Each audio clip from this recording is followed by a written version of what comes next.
디모데전서 3장 14절부터 16절까지 말씀이고요. 우리 교회와 관련된 오늘 말씀을 우리 함께 보려고 합니다. 디모데전서 3장 14절부터 16절 말씀 우리 한 절씩 교독하도록 하겠습니다. 내가 속히 내게 가기를 바라나 이것을 내게 쓰는 것은 만일 내가 지체하여 너희 얼굴 하나님의 집에서 어떻게 행하여야 할지를 알게 하려 함이니 이 집은 살아계신 하나님의 교회요 진리의 기둥과 터니라. 크도다 경건의 비밀이여 그렇지 않다 하는 일이 없도다. 그는 육신으로 나타난 바 되시고 영으로 의롭다 하심을 받으시고 천사들에게 보이시고 만국에서 전파되시고 세상에서 믿음 바 되시고 영광 가운데 올려지셨느니라. 아멘. 함께 기도하시겠습니다. 하나님 감사합니다. 하나님 이제 우리가 말씀 듣습니다. 전하는 자 듣는 자 모두 겸손하게 하여 주시고 또한 우리가 들음에 멈추는 것이 아니라 이 땅의 그리스도인으로서 고민하며 실천할 수 있는 우리 모두가 되게 하실 걸 믿사오며 살아계신 예수님의 이름으로 감사하며 기도했습니다. 아멘. 우리가 지금 디모데전서를 계속해서 보고 있습니다. 이번 주가 아마 11번째 시간인 것 같아요. 11번째 주 같은데 이제 지금 한 10주 이상 우리가 이제 디모데전서 말씀 같이 보고 있습니다. 여러분 바울이 디모데에게 왜 디모데전서를 쓴지를 아실 거라고 생각합니다. 그거는 간단합니다. 교회 안에 발생될 수 있는 그 문제들에 대해서 어떻게 디모데가 대처해야 될 뿐만 아니라 그가 교인들을 교회 안에서 어떻게 가르쳐야 되고 또한 교회를 지키기 위해서 무엇을 해야 되는지와 관련된 이야기를 쓴 것이 바로 디모데전서의 내용입니다. 그리고 오늘은 그 하나님의 집이라고 하는 그 교회를 뭐라고 표현하냐면 이렇게 표현해요. 15절에 보면은 15절 하반절에 보면은 살아계신 하나님의 교회요 진리의 기둥과 터니라라고 해서 이 교회가 무엇인지 그리고 바울이 그동안 이야기했던 내용들의 결론이 무엇인지에 관련된 이야기를 하고 있습니다. 특히 우리가 3장 내용을 우리가 꽤 오랫동안 함께 보고 있습니다. 3장 내용에 어떤 내용이 있었냐면 장로의 직분에 관련된 이야기와 또한 집사의 직분에 관련된 이야기들이 있었습니다. 그 직분의 결론을 내는 것이 오늘 본문이라고 보시면 될 것 같아요. 그래서 하나님께서는 교회가 과연 어떤 방향으로 가야 되고 교회에서 일하는 사람들은 어떠한 일에 경계해야 되고 어떤 일에 주의해야 하는지에 관련된 이야기를 다루고 있는 것이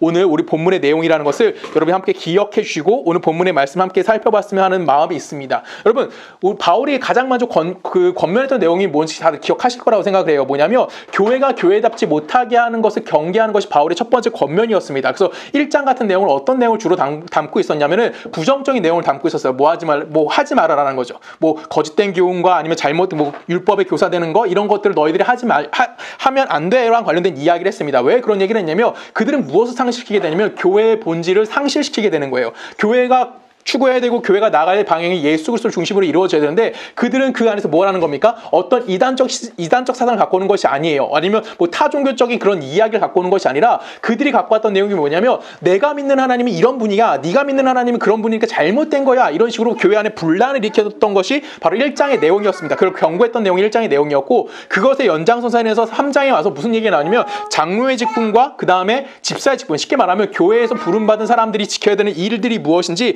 또한 세우심을 받은 종들은 어떻게 교회를 섬겨야 되고 교회를 지켜야 하는지에 관련된 이야기를 다뤘던 것이 지금까지 내용이었고 오늘은 이제 그 내용의 결론에 해당되는 내용을 우리가 살펴보려고 합니다. 교회는 바울이 이야기했듯이 살아계신 하나님의 교회이고 진리의 기둥과 터다라고 이야기하고 있습니다. 그러면 이 얘기가 어떤 의미를 갖고 있는지 한번 고민해 봐야 된다는 거예요. 교회가 진리의 기둥의 터다라고 이야기하는 건 무슨 의미일까요? 여러분 진리는 누굴 얘기하는 겁니까? 하나님을 이야기하는 거고 그 하나님을 드러내기 위해서 무엇이 된다는 겁니까? 교회가 터가 되어진다라는 겁니다. 터라는 건 뭐예요? 그 위에 무언가 건물을 올리는 겁니다. 그렇죠? 그 건물을 올리면 터가 보입니까? 안 보입니까? 안 보이는 거예요. 뭐만 보이는 겁니까? 건물만 보이는 겁니다. 그럼 터 위에는 뭘 세워야 되는 거면 건물을 세워야 되는 거고 다른 것이 세워지면 될까요? 안 될까요? 터 위에는 그것만 세워야 하는 것이 뭐예요? 맞는 방법인 거예요. 그것처럼 교회는 무엇을 세워야 된다고 이야기하는 거냐면 하나님을 세워야 하고 하나님에 관련된 이야기를 해야 한다고 이야기하는 겁니다. 하지만 우리가 잘 알다시피 교회는 어떤 일을 많이 하는 거죠? 교회의 성도와 관련된 일들을 많이 합니다. 성도에 관련된 이야기라고 또한 내가 교회에서 어떤 열심을 내고 있고 또한 내가 살아오면서 세상 속에서 교회가 어떻게 증거돼야 되는 일도 우리가 분명히 계속해서 말씀을 통해서 살펴봤던 내용들이에요. 그렇죠? 근데 중요한 건 무엇이냐면 내가 아무리 교회에 대한 열정을 갖고 있고 내가 어떤 신앙이 노력한다고 할지라도 그것이 내 노력과 내 뜻에 의한 열매를 맺어줄 수 있을까요? 없을까요? 없다라는 겁니다. 우리가 신앙의 열매 맺기 위해서 교회에서 무언가 열매 맺기 위해서는 누가 개입해야 되는 거예요? 하나님의 기적적인 신적 개입이 필요하다는 겁니다. 왜 그렇죠? 교회는 살아계신 누구일 겁니까? 하나님의 진리의 터가 되기 때문에 그래요.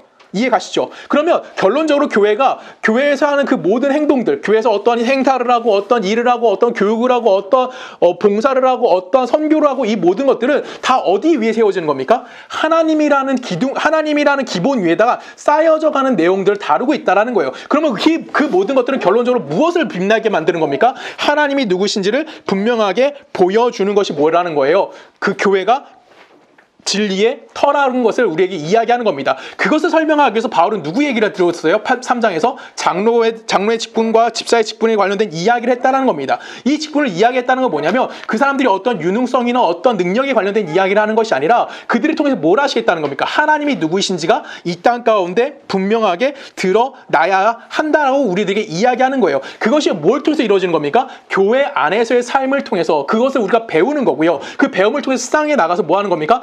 하나님이 누구신지를 분명하게 증거할 수 있는 자들이 되어져야만 한다라는 것을 우리들에게 이야기해주고 있는 거예요. 쉽게 말하면 뭐에 빠지지 말라는 겁니까? 거짓된 교훈, 잘못된 교훈, 다른 교훈에 빠지지 말고 바른 교훈, 정당한 교훈을 지킴을 통해서 하나님이 누구신지를 우리가 분명하게 이 세상 가운데 증거해야 함에 대해서 우리들에게 이야기해 주는 겁니다. 근데 우리가 잘 알다시피 우리는 하나님의 말씀을 오해하지 않고 곡해하지 않고 우리가 잘 듣고 잘 따라가는 게 쉬운 일일까요? 어려운 일일까요? 그 일은 쉬운 일은 아닙니다. 우리가 하나님의 말씀을 지키는 것은 매우 어려워요. 왜 그럴까요? 쉽게 생각하면 이겁니다. 뭐냐면 우리가 예수님을 믿었어요. 그리고 예수님을 믿고 정당한 대가를 얻게 된다면 우리는 분명히 세상에 나가서 내가 하나님 믿어서 이런 결과를 얻게 됐어 라고 이야기할 수 있어요. 우리 쉬운 예를 들면 뭐가 있을까요? 내가 예수님을 믿었더니 교회를 다녔더니 내가 건강해졌어. 내가 부자가 됐어. 우리 가족이 화목해졌어. 우리 아버지의 병이 낫고 우리 어머니가 뭐 건강이 좋아졌어. 이런 식으로 눈에 보이는 확실한 증거를 얻게 되면은 세상에 나가서 내가 예수님 믿는다고 당당하게 이야기하는 것이 전혀 어려운 문제가 아닙니다. 근데 문제는 뭐예요? 우리가 예수를 믿는다고 할지라도 우리가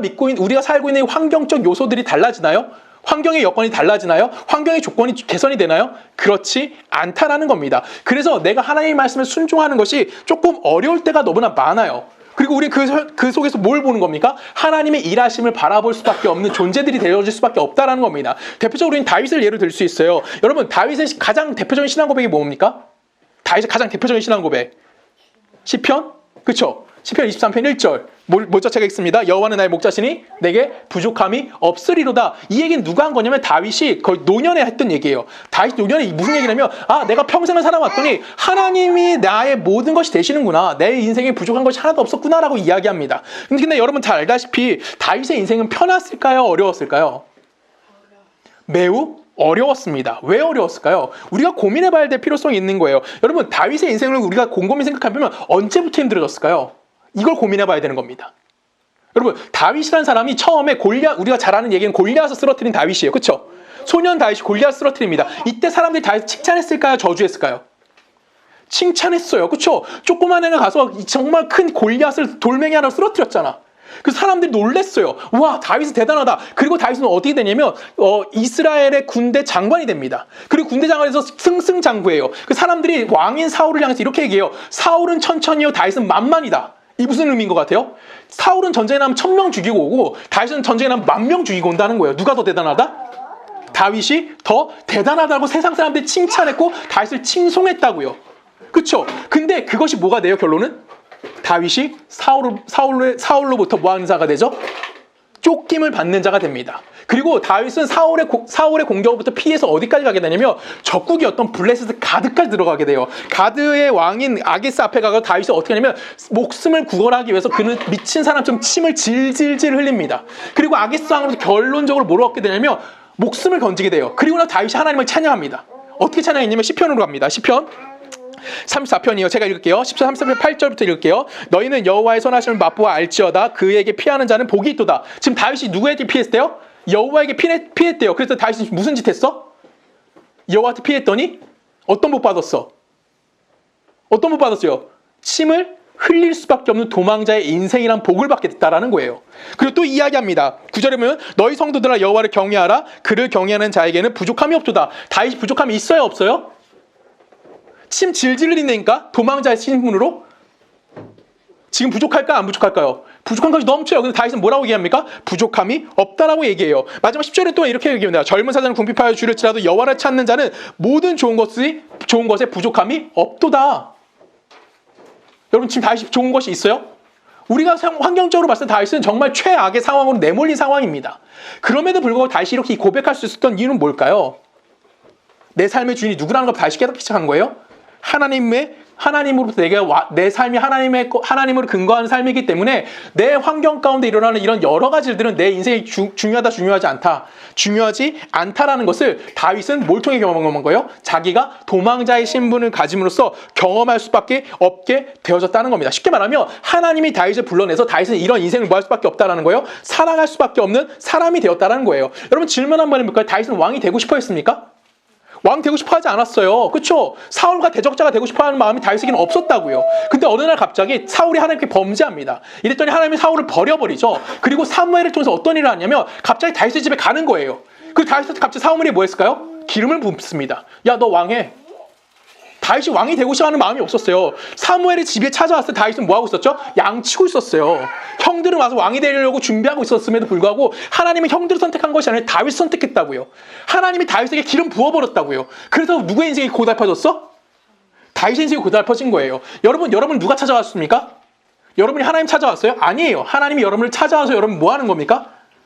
고달픈 인생이 시작된 거예요. 다윗은 도망자의 삶을 살 수밖에 없었고요. 이 도망자의 삶을 살면서 다윗은 무엇을 깨닫게 되냐면 믿음이 성장했다는 거예요. 왜 성장했을까요? 다윗은 처음에 알았던 하나님보다, 내가 편안할 때 알았던 하나님보다 고난 가운데 나와 함께 하시는 하나님이 더 선명해 보였고 그는 성장할 수 있었다는 겁니다. 즉 그의 인생은 하나님의 인도하심과 하나님의 어떠하심을 그의 인생의 고난 속에서 믿고 깨닫고 성장할 수 있는 기회가 주어졌다는 거예요. 우리에게도 동일한 겁니다. 내가 인생을 살아가면서 내 환경이 달라지는 것이 아니에요. 예수 믿고 우리의 환경은 하나도 안 달라져요. 오히려 우리의 환경은 더 뭐 할 거예요? 세상 사람들과 비교했을 때 좀 더 어려울 수밖에 없어요. 왜 어려울까요? 우리는 세상의 방향과 반대 방향으로 가는 사람들이에요. 왜 반대 방향입니까? 하나님이 누군지 이제 알게 된 거예요. 하나님이 어떠한 분인지 우리가 조금씩은 알게 되잖아요. 하나님이 좋아하고 하나님이 좋아하는 일이 무엇인지 우리가 아니까 이제는 뭐 할 수밖에 없는 거예요. 하나님의 것을 따라갈 수밖에 없게 되는 거예요. 그러면 세상과 반대 방향으로 가다 보면 결론적으로 예수 믿기 때문에 우리는 더 뭐 할 수밖에 없어요?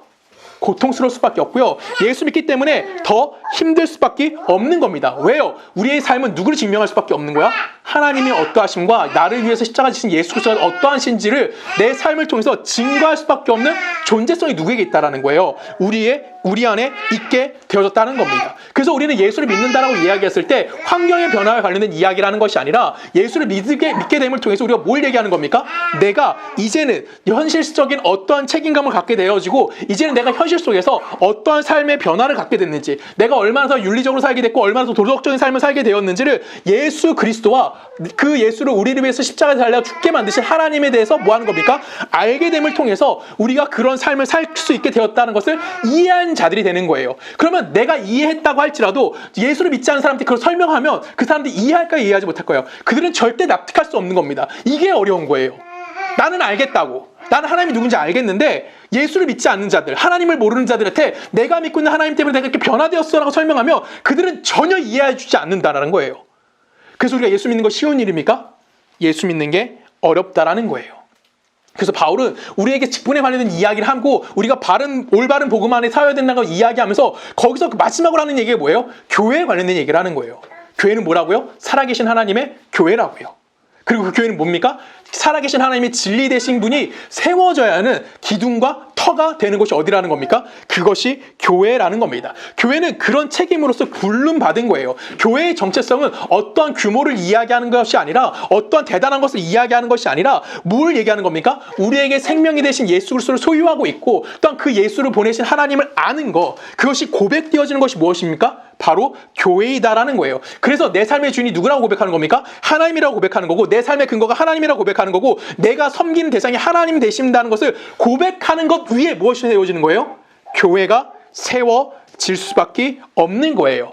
그리고 그래서 내가 예수 믿고 하는 모든 행동들, 내 삶의 모든 것들, 내가 갖고 있는 열정들, 내가 갖고 있는 헌신들, 내가 했던 그 어떤 모든 것들도 다 뭘 위해 세워지는 겁니까? 하나님이라는 기초 위에 뭐가 세워지는 거예요? 하나씩 쌓여져 가는 거예요. 내가 이걸 하나씩 쌓음을 통해서 하나님께 다가가는 것이 아니라 하나님으로부터 시작해서 그 위에 쌓아져 가는 것이 뭐예요? 우리의 신앙이다라고 이야기하고 있는 거예요.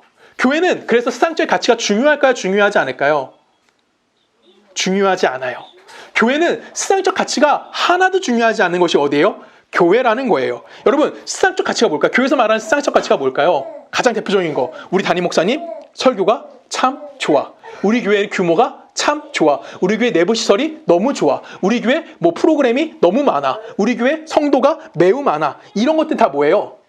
세상적인 기준이라는 거예요. 세상적 가치라는 거예요. 그렇죠? 세상적 가치 그렇게 판단하는 거예요. 저희 가게 오신 손님들이 항상 저를 걱정하세요. 목사님은 어떻게 먹고 살아요? 그게 뭐예요? 세상적 가치인 거예요. 그렇죠? 이 세상적 가치를 자랑하는 교회는 뭘 잊어버릴 수밖에 없는 거예요? 생명의 그런 대신 예수 그리스도와 그 예수를 우리를 위해서 이 땅에 보내신 하나님에 대해서 잊을 수밖에 없고 본질을 놓치게 되고 자꾸만 수단화되는 거예요. 내가 이러한 것들을 통해서 뭔가를 지금만 드러내려고 하는 거. 본질이 중요하지 않아요. 드러나는 거. 세상적으로 드러나는 이 수단에만 집중하고 있다는 거죠. 그래서 저는 좀 감사한 게 있습니다. 뭘까요? 솔직히 저는 처음에 사역했던 교회도 큰 교회였어요.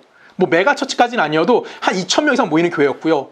그 다음에 멕시코 갔다가 한국에 들어와서 예성에서 사역을 했는데 예성에서도 다 큰 교회만 있었어요. 개척하기 직전 교회 전을 제외하고 광명교회를 제외하고 나머지 교회들은 다 뭐였냐면 꽤 규모가 있는 예성에서 인정받는 교회들이었어요. 그러니까 규모 있는 교회에서만 일했어요. 근데 지금 제가 개척한 교회는 어떤 교회죠? 이런 교회예요. 그쵸? 예배드릴 공간이 없어 저희 집에 와서 예배드리고요. 그쵸? 사람들이 함께 모일 수 없고 시끄럽고 유아실도 따로 있지 않고 함께 시끌시끌 예배 드릴 수밖에 없는 교회고 쉽게 말하면 세상 가치를 자랑할 수 있는 게 있어요 없어요 우리 교회? 없어요. 우리 교회는 작은 교회입니다. 그쵸? 그래서 목사의 스펙도 좋을까요 여러분? 여러분 조성호 목사 스펙 좋아요? 안 좋아요. 그렇죠? 그냥 일반적으로 나오는 거 다 끝이에요. 목사 안수 받기 위해 딱 필요한 조건만 채운 게 누구냐면 나예요. 스펙이 남다르지 않습니다. 제가 뭐 설교를 뭐 정말 막 엄청나게 잘하나요? 그렇지 않잖아요. 그냥 알아들을 정도 하잖아요. 그렇죠? 우리 교회가 규모가 있나요? 우리 교회 프로그램이 있나요? 세상적 가치는 우리 교회에 존재하지 않아요. 그래서 우리 교회는 자랑할 수 있는 건 딱 하나밖에 없는 거죠. 뭐죠? 예수 그리스도와 하나님밖에 없어요. 저는 그게 너무나 감사해요. 제가 아까 손님들 얘기했지만 그때 저는 웃으면서 얘기해요. 아유 뭐 내가 신 믿고 있는데 신이 먹여주겠죠. 하나님이 먹여주시겠죠. 이런 얘기합니다. 그럼 그분들이 의아해합니다. 어떻게 살고 있지? 어떻게 저 사람은 저렇게 살 수 있지? 어떻게 그러면서 자꾸 나눠주려고 하지? 잠깐만 이렇게 얘기해요. 이게 뭐죠? 우리가 자랑하는 생명 대신 예수 그리스도를 알리는 모습인 거예요. 쉽게 말하면 내 삶에 어떻게 하는 거예요? 책임 갖고 그 삶에 최선을 다하는 삶을 살아갈 수밖에 없는 겁니다. 그것이 우리 교회의 자랑일 수밖에 없는 거고요. 그것이 모든 교회가 해야 되는 자랑이라는 거예요. 이 교회 관련된 얘기를 우리 요한계시록을 통해서 좀 살펴보겠습니다. 요한계시록 2장으로 갑니다. 우리 한 주씩 교독합니다. 2장 1절부터 읽을까요? 에베소 교회의 사자에게 편지하라. 오른손에 있는 7뼈를 붙잡고 7 금축대 사이를 거니시는 이가 이르시되 내가 내 행위와 사고와 내 인내를 알고 또 악한 자들을 용납하지 아니한 것과 자칭 사도라 하되 아닌 자들을 시험하여 그의 거짓된 것을 내가 드러내고 또 내가 참고 이 내 이름을 위하여 견디고 게으르지 아니한 것을 아노니라. 그러나 너를 책망할 것이 있나니 너의 처음 사랑을 버리느니라. 아멘. 자, 이건 에베소 그 소아시아 7교회 중 첫 번째 교회입니다. 에베소 교회고 굉장히 큰 교회예요. 이 교회가 처음에 칭찬을 엄청나게 받아요. 그렇죠? 하나님의 칭찬이 주르륵 나옵니다. 내가 내 2절 보면 내가 내 행위를 알고 네가 얼마나 악한 자들을 용납하지 않았고 사도라는 사람들과 내가 거리를 뒀고 그들을 시험했고 네가 거짓에 치우치지 않았어. 그럼에도 불구하고 너희들을 책망할 것이 하나 있대. 뭐래요? 뭘 잊어버렸대? 첫사랑을 잊어버렸다는 거예요. 그러면 2절에 나왔던 그 앞에 칭찬받던 이런 것들은 본질과 관련된 얘기일까요? 아니면 수단에 관련된 걸까요? 세상적 가치와 관련된 걸까요? 아니면 본질과 관련된 얘기일까요? 그들이 교회를 지키기 위해서 여러 가지를 했지만 이건 수단화됐다라는 거예요. 이건 세상적 가치라는 거예요. 너희들이 이 세상적 가치를 참 잘 지켰어. 그렇지만 뭘 놓쳤어?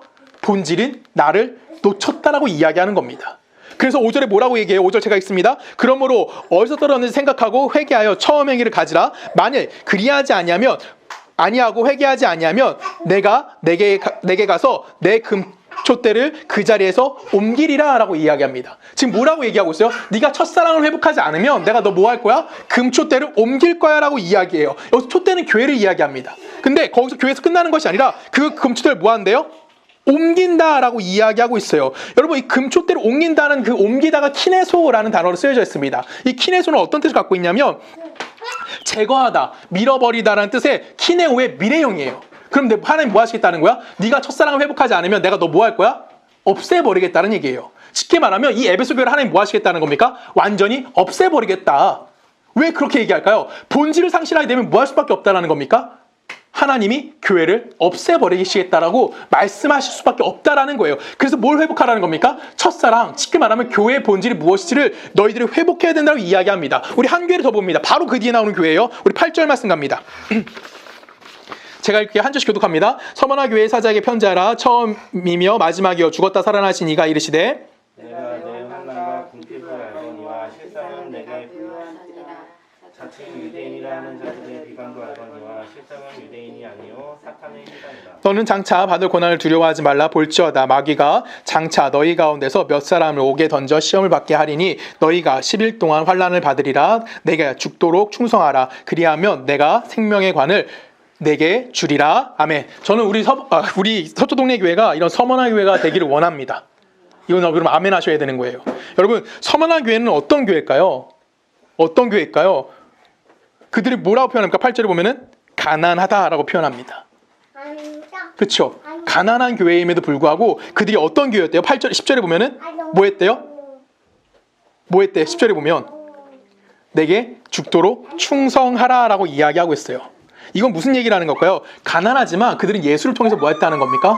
그들은 하나님 앞에 충성하는 자가 되어져서 그들 눈앞에 있는 고난과 그들 눈앞에 있는 역경과 그들 눈앞에 있는 두려움 때문에 뭐 하지 않았다는 거예요? 흔들리지 않았던 하나님 앞에 충성했던 교회가 뭐라는 겁니까? 서버나 교회라는 겁니다. 여기서 충성하다는 단어가 피스토스라고 쓰여져 있어요. 근데 이 앞에 죽도록이라는 단어가 죽을 때까지라는 단어입니다. 그럼 죽을 때까지 뭐 하라고요? 충성하라고요. 그러면 성경에 죽을 때까지 충성했던 사람이 누구예요? 죽을 때까지 충성한 사람, 예수님이죠. 그럼 여기서 죽도록 충성하라는 건 누굴 기억하라는 겁니까? 뭘 기억하는 교회라는 거예요? 예수 그리스도의 성육신을 기억하고 있는 교회라는 겁니다.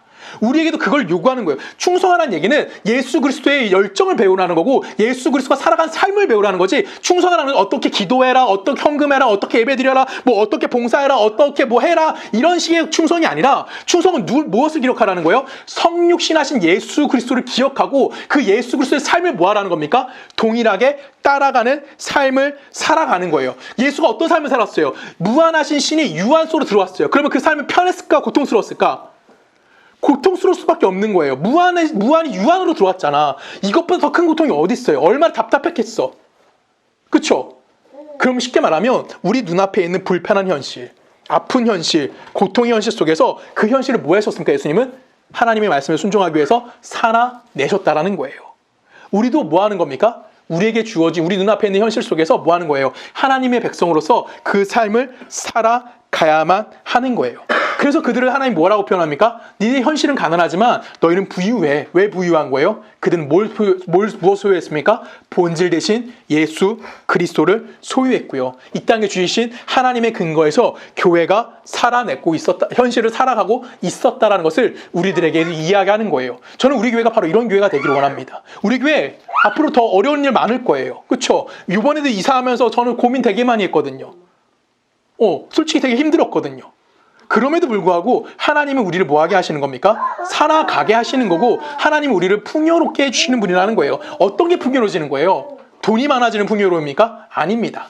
하나님을 알아감을 통해서 이제는 세상적 가치가 아닌 하나님의 가치로 충만해지는 삶을 살아가는 것이 뭐예요? 바로 우리 교회가 가야 되는 길이라는 것을 성경은 우리들에게 이야기해 주는 거예요. 우리는 이렇게 당연하게 뭐 하는 겁니까? 내가 살아가고 있는 현실 속에서 신앙인이라면 이렇게 서머나 교회처럼 반응해야 되는 거고요. 서머나 교회 같은 현실적 내용을 가지고 있어야 되는 거예요. 내가 예수 믿음을 통해서 이 세상 속에서 내 삶이 어떻게 달라졌는지, 그리고 내가 예수 믿음을 통해서 이제는 내가 어떤 가치를 가지고 살아가는지에 대해서 먼저 이야기할 수 있는 것, 그것이 뭡니까? 교회가 해야 되는 일인 거고, 그것 위에 무엇이 세워지는 거예요? 교회가 세워진다는 것을 여러분 꼭 기억하셨으면 좋겠습니다. 여러분, 교회는 무엇 위에 세워지는 겁니까? 무엇 위에 세워지는 거예요? 마태복음 16장에 가면 뭐가 나오죠? 베드로의 신앙 고백이 나옵니다. 주는 그리스도 살아계신 하나님의 아들입니다 라는 것이 나와요. 그 위에 무엇이 세워지면? 교회가 세워집니다. 그 뒤에 말씀 제가 있습니다. 17절을 보면 이렇게 표현합니다. 예수께서 대답하여 이르시되 바요나 시몬아 내가 보기에 있도다. 이를 내게 알게 한 이는 혈육이 아니요 하늘에 계신 내 아버지시니라 라고 얘기합니다. 그러면 베드로가 주는 그리스도 살아계신 하나님의 아들이라고 고백한 거는 베드로의 지혜예요? 하나님의 지혜예요? 하나님의 지혜라는 거예요. 하나님이 그것을 알게 해주셨고요. 그 하나님으로 근거해서 무엇이 세웠다는 거예요? 18절에 보면 또 내가 내게 이르노니 너는 베드로라. 내가 이 반석 위에 내 교회를 세우리니 음부의 권세가 이기지 못하리라. 그럼 하나님은 교회는 뭐에 세워지는 거예요? 하나님이라는 근거 위에 뭐가 세워지는 겁니까? 교회가 세워지게 되어진다라는 거예요. 우리는 하나님을 알기 때문에 무엇을 하게 되는 겁니까? 신앙 고백을 하게 되는 거고, 그 신앙 고백은 하나님을 근거했기 때문에 우리가 교회는 뭐 위에 세워지는 거예요? 하나님 위에 세워지는 것이 뭐예요? 바로 교회라는 겁니다. 근데 문제는 뭐예요? 우리 안에 죄성이 남아있습니까? 안 남아있습니까? 남아있어요. 그래서 우리는 늘 현실에 책임지는 것을 좋아합니까? 싫어합니까? 싫어하죠. 우리는 자꾸만 어디로? 도망치고 싶어하고, 아니면 내가 내 삶 속에서 나를 드러내고 싶어하지 하나님을 드러낸다? 말이 안 되는 거예요. 그래서 바울은 그것을 이미 염려해서 뭐 하는 겁니까? 3장에서 이 앞에 장로의 직분이 무엇이고 집사의 직분이 무엇인지를 이야기하는 거예요. 여러분, 장로의 직분 한번 생각해 볼까요? 장로는 어떤 사람입니까? 오늘날로 이야기하는 목사와 장로에 대해서 관련된 이야기, 감독이죠. 목사와 장로에 관련된 그 통틀어서 아우르는 말이 이 감독이라는 표현입니다. 그러면 이 사람들은 어떤 사람들인 거예요? 교회의 실질적인 중직자들인 거고요. 교회에서 의사결정을 하는 사람들입니다. 근데 우리가 문제가 여기서 발생해요. 뭐냐면 중직자라는 단어입니다. 여러분, 중직자라면 우리는 뭐라 그러면 계급화해서 생각해서 매우 높이 있는 사람, 중요한 사람이라고 생각하는 거예요. 근데 그런 사람일까요? 교회 그 장로들이? 그렇지 않아요. 우리는 중직자 하면 누군가의 어딘 자리에 가서 누군가의 대접받아야 되고요. 좋은 자리에 앉아야 된다고 생각해요. 근데 그렇지 않다는 겁니다. 왜 그럴까요? 하나님께서 교회 중직자를 왜 세웠는지 생각해야 되는 거예요. 중직자를 왜 세웠습니까? 하나님께서 왜 세우시죠? 중직자를? 너 복받으라고 세우는 거예요? 너 칭찬받으라고 세우는 겁니까? 아닙니다. 하나님이 어떠하심을 증명하기 위해서 중직자를 세우는 거예요.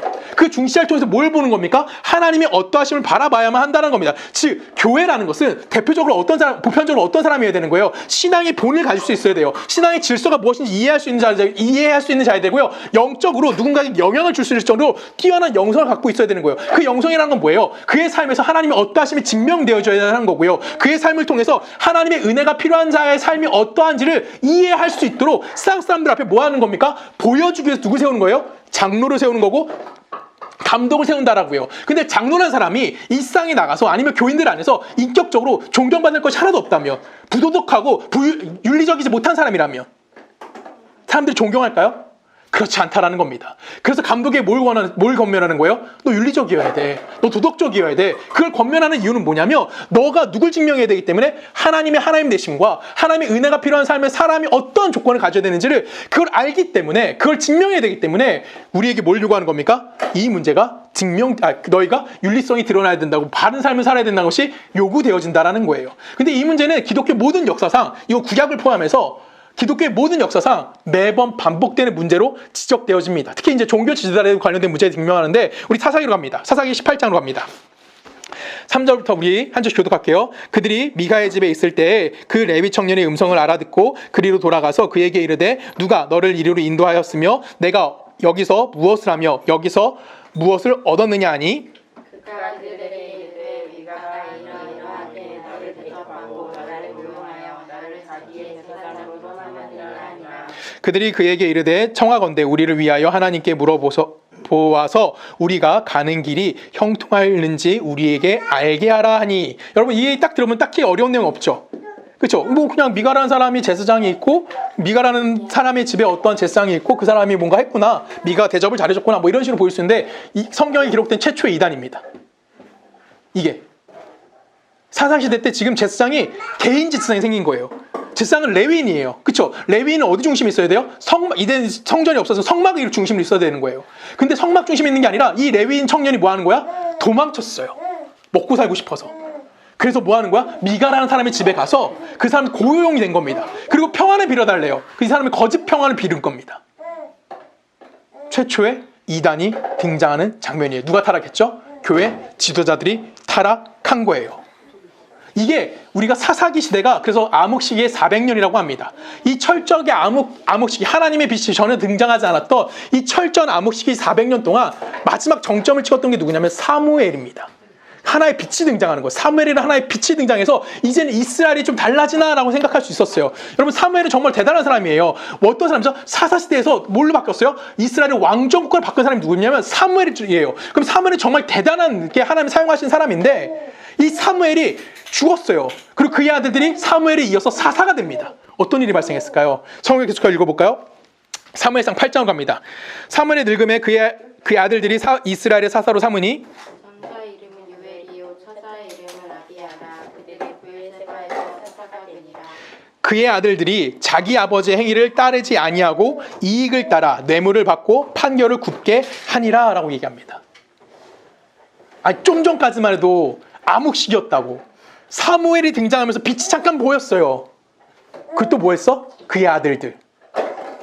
그러니까 몇 대 후를 지나가던 것도 아니에요. 누구 때? 그의 아들 때. 바로 무슨 일이 발생해요? 지도자들이 타락했다라는 겁니다. 지금 이 모습은 오늘날은 안 그럴까요? 여러분 중세시대 때 가장 암흑기라고 표현하죠. 왜 암흑기입니까? 교회의 타락이었어요. 성직자의 타락이었고요. 오늘날은 어떻습니까? 우리 한국교회에서 어떻습니까? 이런 모습들은. 자유하십니까? 그렇지 않아요. 지금 한국교회에 목사들이 평가할 때 어떻게 목사들이 평가하는지 아십니까? 간단하죠. 한국교회가 목사를 평가할 때 그 교회 규모가 얼마만큼 되느냐, 그 교회 성도가 얼마나 많고, 그 교회가 얼마나 많은 사회활동을 하고, 그 교회가 몇 부의 예배를 드리고, 그 교회에 그 교회가 사회적인 봉사활동을 얼마나 많이 하느냐, 이걸 갖고 그 목사를 판단합니다. 그러면 큰 교회면 다 좋은 목사님이 될 수밖에 없는 거예요. 근데 우리 솔직하게 물어봐야 될 게 하나 있는 거죠. 뭘 물어봐야 됩니까? 야, 너 목사, 네가 목사가 되고 네가 예수를 믿고 이 세상에서 네가 신앙적으로 얼마나 많은 변화를 겪었니? 그리고 그 변화된 삶 속에 너는 하나님의 영광을 얼마나 담고 살아갔니? 라는 것을 그것만 뭐 해야 되는 거예요? 질문해야 하는 거예요. 목사가 하나님 믿고 얼마나 그 영광을 담기 위해서 치열하게 살았는지, 목사가 하나님 믿고 얼마나 하나님 앞에 정직하게 살기 위해서 노력하는 삶을 살았는지, 그것이 목사가 받아야 되는 평가의 끝이지, 그 교회가 얼마나 크고 그 교회가 얼마나 대단한 일을 했는지는 전혀 중요한 것이 아니라는 거예요. 그 목사의 삶이 무엇을 담아야 되는 겁니까? 하나님의 영광을 담는 삶을 살아야 하는 거예요. 교회 역시 동일한 겁니다. 교회 안에 무엇을 담아야 되는 거예요? 늘 진리와 생명 되시는 예수 그리스도를 담아야 되는 거고, 그 예수 그리스도가 어떠한 일을 교회를 통해서 우리는 뭐 해야 되는 겁니까? 증명되어져야만 하는 거예요. 하나님의 어떠하심이 그대로 증명되어져야 되는 거고, 그것을 훈련받기 위해 우리는 뭐가 존재하는 겁니까? 교회라는 공동체가 존재하는 거예요. 이 공동체 안에서 우리는 하나님의 어떠하심을 증명하기 위해서 어떻게 살아야 되는지 훈련받는 곳이에요. 그럼 우리가 훈련을 여기서 받았다면 우리는 뭐 해야 되는 겁니까? 그 다음에 세상에 나가서 증거하는 삶을 사는 거예요. 세상에 나가서 세상과 싸워 이기는 것이 아니라, 예수 믿으세요 외치는 것이 아니라, 세상에 들어가서 이 세상이 원하는 방법대로 살아가되 그 방법이 아닌 하나님의 뜻대로 살아가든가, 이것이 얼마나 큰 복인지를 이 세상 가운데 보여줄 수 있는 삶을 살아야만 하는 겁니다. 쉽게 말하면 교회와 성도들은 하나님을 모르는 세상에 들어가서 하나님을 아는 사람의 구별된 삶이 무엇인지를 보여주는 삶을 살아야 하는 거예요. 그래서 성도로 산다는 것은 뭡니까? 쉬운 일이 아니에요. 교회의 가장 앞에 서는 것은 목사님이 아닙니다. 교회의 가장 앞에 누가 서야 되는 거예요? 예수 그리스도가 서야 되는 거고요. 우리는 그 예수 그리스도를 뭐 하는 자가 되어야 됩니까? 따라가는 자가 되어야 되는 거예요. 이것의 순서가 바뀌면 됩니까? 절대 안 됩니다. 여러분, 목사님 따라가면 안 되는 거예요. 우리는 누굴 따르는 자가 됩니까? 예수를 따르는 자가 되어져야 돼요. 순서가 바뀌면 우리는 본질이 없어지고요, 하나의 수단만 남게 돼요. 제가 지난주 금요일 날 고등학교 친구들을 만났습니다. 그 고등학교 친구들을 만나서 정말 오랜만에 스타크래프트까지 하면서 PC방 가서 새벽 2시까지. 예, 우리는 술을 잘 안 먹어, 애들이. 그러니까 다 교회 다니는 친구들이긴 한데 뭐 그들도 술을 잘 안 먹어. 새벽 2시까지 PC방 가서 놀았어요. 진짜 오랜만에 놀았어요. 너무 재밌게 놀긴 했는데, 뭐 그럴 수 있잖아. 근데 한 명이 이제 회사에서 좀 중직자에 올라갔어요. 큰 회사는 아닌데 조금 높은 자리에 올라갔는데, 그 친구가 오랜만에 자기가 스테이크를 사겠대. 와, 그 스테이크 진짜 좋은 데 가서 먹었어요. 정말 우리 집사람한테 미안하지만 좋은 데 가서 먹었어. 근데 그 친구가 스테이크를 먹으면서 이렇게 얘기하더라고요. 그 친구 하는 일이 뭐냐면 AI 기반으로 해서 데이터를 모아가지고 그거를 이렇게 자료화하는 일을 하는 친구예요. 근데 그 친구가 하고 싶은 일이 뭐냐면 스테이크 집을 데려간 이유가 있더라고. 뭐냐면 이렇게 맛있는 스테이크에서 가장 중요한 게 뭘까? 라고 질문을 던지더라고요. 난 당연히 고기주의 했더니 고기가 아니래요. 요리사래요. 그러니까 셰프가 그러니까 언제 고기를 뒤집고 상태를 보면서 언제 뭐 양념을 뿌리고 이렇게 함을 통해서 스테이크의 맛이 달라진다는 거예요. 정말 그렇더라고요. 근데 그 친구가 하고 싶은 게 뭐냐면 자기가 그 사람의 요리하는 걸 찍고 싶다는 거예요. 그 잘하는 셰프의 사진을 그 셰프를 동영상으로 찍어서 자기가 AI를 가지고 몇백 배를 그 스캐닝을 할 수 있대요. 하나를 찍으면 한 사람이 한 그 AI가 몇백 개를 학습을 하는 애들 수 있대요. 그 하나만 갖고. 그래서 그걸 갖고 뭐 하냐면 기계를 만들고 싶은 거죠. 그래서 고기 구워주는 기계를 만들고 싶은 거예요. 그래서 그 고기를 어떤 고기를 갖고 오든지 이 사람이 구운 거가 동일한 맛을 낼 수 있게 만들고 싶은 게 그 친구가 지금 하고 싶은 거예요. 그래서 그 친구가 아마 내년에 미국에서 그걸 할 것 같아요. 정말 자기가 고민하고 있고 하고 싶다 그러더라고요. 그래서 와 정말 대단하다. 그럼 그 친구가 예를 든 게 또 맥도날드였어요. 맥도날드는 조성원이 가서 맥도날드 가서 오늘 그 햄버거를 만드나 정말 10년 경력 가진 사람이 만드나 햄버거 맛은 다를까요? 똑같을까요? 왜 똑같죠? 매뉴얼화 돼 있어서 그래요. 그러니까 그 친구는 고기 굽는 그 스테이크 기술을 매뉴얼해서 기계를 만들겠다라는 거죠. 그럼 본질이 변할까요? 안 변할까요? 수단은 변해요. 조선이 구울 수도 있고요. 뭐 박재가 구울 수도 있고 정재가 구울 수도 있는 거예요. 수단은 변한대요. 변화될 때 고기의 질과 맛은 변하지 않게 되어진다라는 겁니다. 이게 교회라는 거예요. 이해 가시죠? 교회는 중요한 게 뭐냐면 예수 그리스도라는 본질이 변화되면 안 되는 거예요. 예수 그리스도라는 본질이 변화되지 않고 그 위에 수단은 수없이 변해도 문제되지 않아요. 수단은 계속해서 변해도 문제되는 것이 아니에요. 중요한 건 뭡니까? 본질이 무엇인지를 이해해야 되는 거고 그 본질 대신 예수 그리스도를 위해서 그 예수를 또한 예수를 우리를 위해서 죽게 만드신 하나님을 아는 것 그것이 뭡니까? 교회가 가져야 되는 본질인 거고 그 본질은 교회 안에서 무엇을 통해 배우는 겁니까? 수단이라는 이 여러 가지 활동들을 통해서 배우는 거예요. 근데 문제는 우리는 본질을 가르치지 않죠. 우리는 수단만 가르칩니다. 자 예를 들어보면 새신자가 교회에 들어왔어요. 진영이가 교회 들어왔다고 칩시다. 그러면 일반적인 교회라고 보면 뭐부터 시킬까요? 새신자 교육 8주 과정 시킵니다. 2달 동안 열심히 새신자 교육 했어요. 그럼 이제 또 뭘 시킬까요? 그 다음부터 성경 공부를 시키죠. 성경 공부를 또 한 1년 했어. 1년 하고 더니 진영이 되게 열심히 했어. 그럼 또 뭐 시키죠? 이제? 아니죠. 세례는 이미 받았겠지. 1년 시켰으니까. 뭐 할까요? 이제 리더를 시키는 거죠. 리더 교육을 또 시킵니다. 그리고 또 제자 교육을 막 시켜요. 그리고 나중에 뭐 시켜요? 뭐 찬양단도 시키고 성가대도 시키고 막 여러 가지 시켜요. 그 진영가 정말 교회에서 빼빠지게 열심히 한 5년 동안 그 모든 코스를 마쳤다고 칩시다. 그리고 그 마친 걸 갖고 세상에 나갔어요. 세상에 나가서 이제 그리스도를 살아야지 세상에 빵 나가는 순간 진영이 어떻게 될까요? 세상에서 이길까요? 질까요? 세상에서 망하고 들어옵니다. 그리고 망하고 교회에 들어와 또 울죠. 하나님 내가 당신에 대해서 좀 더 열심히 못 냈군요. 하나님 내가 당신의 마음을 좀 더 몰랐군요. 내가 회개합니다. 내가 열정을 갖지 못했군요. 눈물 쭉쭉쭉 흘리면서 하나님께 기도합니다. 그럼 교회는 또 뭐 해주죠? 진영을 위해서? 또 성경 공부 시키는 거예요. 반복합니다. 또 5년이 지났어요. 세상이 또 나갑니다. 어떻게 되죠? 또 지고 교회로 들어와요. 이 미친 짓의 반복만 하는 것이 지금 어디예요? 교회라는 거예요. 모든 교회가 그렇다는 것이 아니에요, 여러분. 그런 교회도 있다라는 거죠. 우리가 그런 반복된 실수를 끊임없이 하고 있는 거예요. 뭐만 강조하고 있는 거야? 수단만 강조하다 보면. 무엇을 놓치고? 예수 그리스도와 하나님이라는 본질을 놓치고 수단만 강조하다 보면 결론적으로 뭐만 남는 거예요? 교회 안에 유능한 사람만 남게 되는 겁니다. 교회 안에 유능한 사람만 만들지 하나님의 것을 세상 가운데 증명할 사람을 만들지 않아요. 쉽게 말하면 하나님의 사람으로서의 유능함이 아니라 교회의 일꾼으로서의 유능한 사람만 만들어내고 있는 거죠. 이게 뭡니까? 이게 뭐예요? 지금 우리의 기독교라고 할 수 있어요. 이것이 반복되다 보면 우리는 하나님을 어떻게 만드냐면 내 이성적 판단 기준 안에 하나님을 가두어 버립니다. 그리고 내가 가능한 거는 하나님도 가능한 거고 내가 불가능한 건 누구도 불가능한 거예요? 하나님도 불가능한 거예요. 왜? 내가 경험했거든요. 해봤는데 안 됐거든.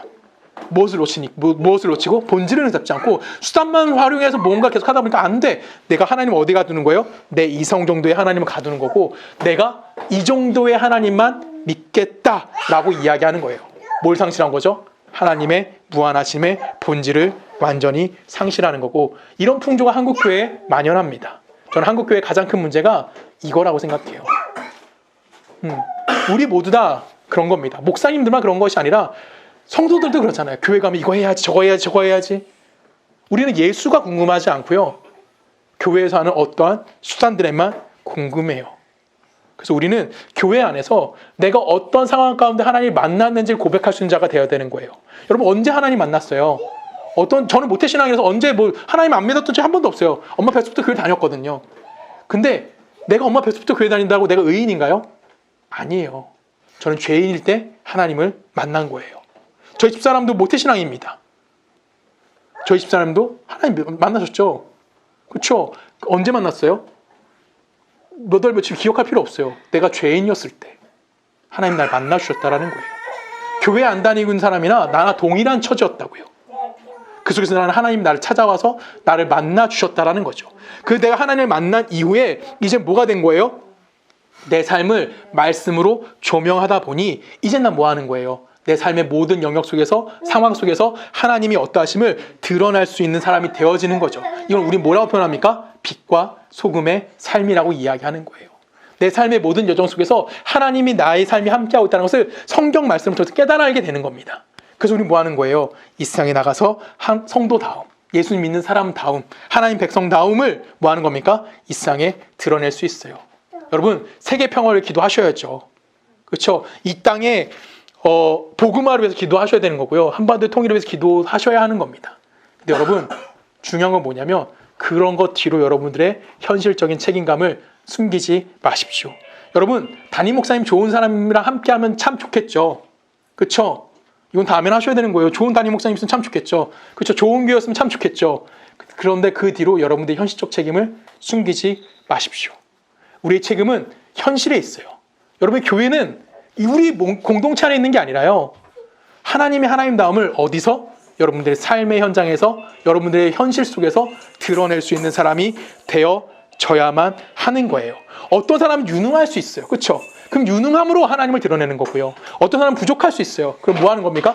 부족한 가운데 하나님을 드러내는 거예요. 우리가 어떠한 실력이 좋기 때문에 하나님 그 사람을 뛰어나게 만드신 것이 아니에요. 성경 보면 이렇게 표현합니다. 에베소로 갑니다. 제가 읽을게요. 4장 11절에 보면 그가 어떤 사람은 사도로, 어떤 사람은 선지자로, 어떤 사람은 복음 전하는 자로, 어떤 사람은 목사와 교사로 삼으셨으니 이는 성도를 온전케 하여 봉사하는 일을 하게 하며 그리스도의 뭘 세운대요? 몸을 세우려 함이다라는 겁니다.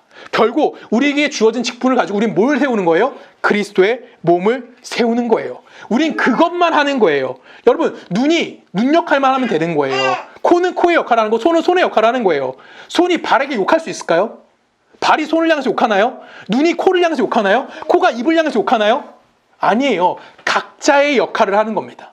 우리는 각자 주어진 환경과 각자 주어진 상황 속에서 내가 그리스도인 다음의 역할을 감당해내는 거예요. 그것이 누구의 책임인 겁니까? 우리 각자의 책임인 거고요. 교회는 그 책임을 수행하기 위해서 하나님의 어떠하심을 배우는 훈련을 하는 곳이 어디예요? 바로 교회 안이라는 겁니다. 그래서 교회는 어떤 곳이어야 되는 겁니까? 교회는 뭐라고, 바울이 뭐라고 얘기해요? 우리 본문 말씀 들어가면 제가 읽습니다. 15절에 보면 만일 내가 지체하면 너로 하여금 하나님의 집에서 어떻게 행하여야 할지 알게 하려 함이니 이 집은 뭐다? 살아계신 하나님의 교회요 진리의 기둥의 터니라. 크도다 경건의 비밀이요 그렇지 않다 하는 이가 없도다. 여러분, 교회가 뭐라고요? 하나님의 집이고요. 교회는 진리의 기둥과 터가 되어지는 겁니다. 그것이 뭐라고 표현합니까? 경건의 비밀이라고 표현해요. 여러분, 경건이라고 번역된 유세베이아스라는 단어는 영원히 거룩한 상태를 통해서 삶 속에서 하나님께 순종하는 상태라는 뜻을 갖고 있습니다. 되게 좀 뜻이 길죠. 쉽게 말하면 좋은 뜻이에요. 그렇죠? 이 경건이라는 거는 뭐예요? 내가 하나님을 만났고 하나님을 믿게 되고 내 삶에서 하나님에게 뭐하는 상태? 순종하는 상태. 그것이 뭡니까? 여러분, 누가 순종했어요? 하나님 앞에. 인간의 육체로 누가 순종했어요? 아까도 얘기했지? 예수님만 순종하실 수 있었어요. 그래서 그것이 뭐라고요? 성육신이라고 하는 겁니다. 그 성육신이 그래서 뭐라고 표현되어 있어요? 크도다 경건의 비밀이요. 이해 가십니까? 우리는 뭘 닮아가는 거면요, 예수 그리스도의 성육신을 담아가는 겁니다.